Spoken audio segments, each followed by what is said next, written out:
myself any further to the church with my play, Don Juan. However much I might work to point out that the reckless libertine, Don Juan, while espousing the sentiments of a heretic, finds himself faced with a rather horrible comeuppance at the hands of death itself. It was one of the very few plays in which I was not even to take on the role of the title character, Don Juan, but rather that of his moralizing servant, whose name, again, just happens to be Sganarelle.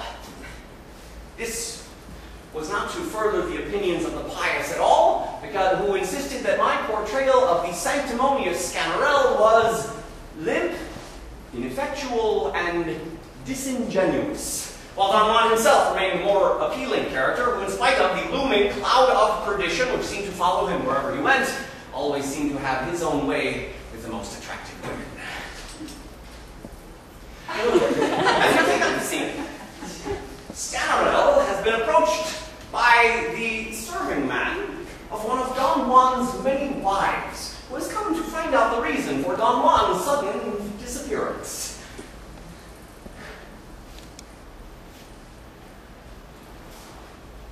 I don't pretend to know my master's heart, nor am I authorized to speak his part. He sent me on ahead to scout the way, and I have yet to speak to him today.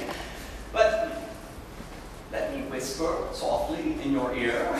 Forgive me if I say this too sincere, but may I be confounded and forsworn?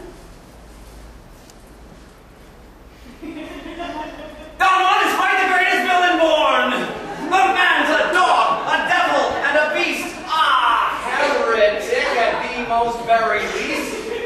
He doesn't feel for heaven or for hell.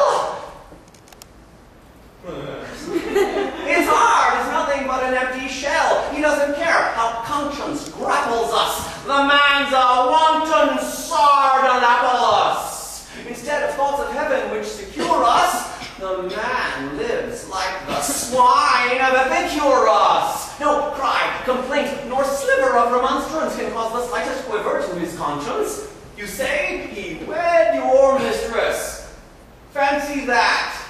He would have wed your wife, your dog, your cat. And if he thought it might so serve his health, he'd fetch the preacher and wed you yourself. It costs him nothing to contract a marriage. He cares not how you might decry, disparage. He'll wed each woman, bourgeois, lady, peasant, no female, fit or fat, he won't find pleasant, as long as he might tickle on their drum. He'll marry them however they might come.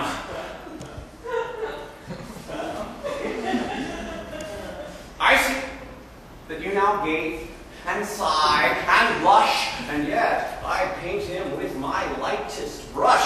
Were I to give a much more apt depiction, it would demand a much more vulgar diction. I'll only say, the wrath of our dear Lord will one day claim this soul so far ignored, and will dispatch it to a lower level to wed him to his one true love, the devil. Such horrors I see from this ne'er-do-well, I might well wish him sent straight. I can't tell. Of all the evils, no, by far the worst is when great lords with wickedness are cursed. Oh, sir! It's not you I mean to criticize. Oh, God forbid. You know what you are doing, and only heaven knows what you have brewing. But while you stand a single visionary, there are yet libertines who aren't so wary, impertinent, free thinkers who propose to lead the rest of us round by the nose. And if I had a master of that type, I might suggest his thinking not quite right. I look him in the eye and say quite plain, how do you think your soul might hide this stain? Does not the fear of heaven give you pause to contemplate the nature of its laws? Is it for you, you worm, you little freak? It's of this other master that I speak. Is it for you to jest where we revere, to interrupt our pieties with jeer, and just because you're set up as a peer, with noble ties and no professed career, with curly wig and plumage in your hat, with lace of gold draped over folds of fat, with ribbons of a flaming reddish